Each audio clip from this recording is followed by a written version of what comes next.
The Oath of Sigrun's Flame, Vardalheim, 9th century kingdom. A land forged by steel and storm, it was ruled by Queen Astrid, a sovereign as fierce as she was wise. Her legend told of a woman who quelled feuding jarls with her blade and soothed hungry clans with her counsel. Yet behind her crown lay a sorrow few knew. She was widowed young, and her heart had long since locked itself in iron. Erik, an orphaned knight, served her. Raised in Astrid's hall as a ward, he had grown into a warrior of sharp mind and swift sword. Wolf Knight, loyal, fierce fighter. Erik loved Astrid deeply, impossibly. He buried the feeling like a blade in winter soil, knowing well the distance between a queen and a ward. But fate, as the skalds say, favors neither king nor thrall. In the spring of the blood moon, an ancient enemy stirred. Ivar Skullsplitter returned with warriors and black-sailed ships. Astrid's late husband stole Freyja's tear. He vowed to raise Vardalheim and reclaim his prize. In the war council, it was Erik who stepped forward and vowed an oath to retrieve the jewel before Ivar's wrath descended. "I swear upon my sword and soul I will return with Freyja's tear or die seeking it," he said. Astrid's grey eyes met his. For a heartbeat too long, something flickered there, something unspoken, but she nodded gravely. "Then go, Erik Vargsson, and return whole." He found a jewel in a tomb. Yet as he lifted it, a vision struck him, a prophecy woven by the Nords. "The one you love most shall betray you, and your blade shall taste their blood." He returned to Vardalheim wary but victorious, only to find the kingdom in turmoil. Astrid had accepted a proposal of marriage.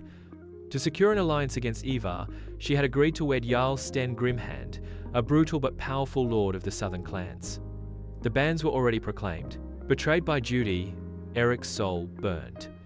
Yet he did not abandon honor. He presented the tear to Astrid before her court. That night, beneath the aurora-painted skies, she came to him in secret. "I did this to save our people," she confessed, her voice raw. "Not for love of Sten. My heart has long belonged elsewhere."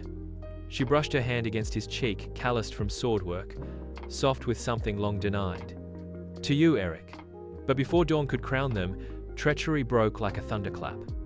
The jewel was stolen from Astrid's vault. All signs pointed to Erik, planted evidence, falsified witnesses. He was branded a traitor and sentenced to trial by combat. His opponent, Jarl Sten Grimhand himself, whose hatred for Erik ran deeper than the fjords. In the Circle of Stone, Erik fought not just for honor, but for Astrid. Grimhand fought with berserker fury, wielding a warhammer the size of an ox cart wheel. Erik's rage, ruin, sword through heart. As Grimhand fell, a dying confession spilled from his lips. Ivar plotted this. Astrid was never to wed me. Ivar poisoned your name. The tear is gone to him." Shocked but vindicated, Erik was freed. With Astrid's blessing, he sailed to confront Ivar Skullsplitter. The battle that followed was sung of for generations, the siege of Jarnvik, where Erik led the Queen's fleet against Ivar's black-armored horde. In the heart of the melee, Erik faced Ivar atop the prow of the Wardrake ship. As blades clashed, Ivar mocked him. "You fight for love? Love is but a fool's chain. Only power endures." But as Erik drove his sword into Ivar's black heart, he spat back, "Then let love chain me to glory." With Ivar slain and the tear reclaimed, Erik returned home battered but alive. Astrid met him on the steps of the Great Hall, her crown set aside, her smile unguarded. That winter, under the watch of gods and men, Queen Astrid and Erik Vargsson will wed their love forged through steel, sacrifice, and storms.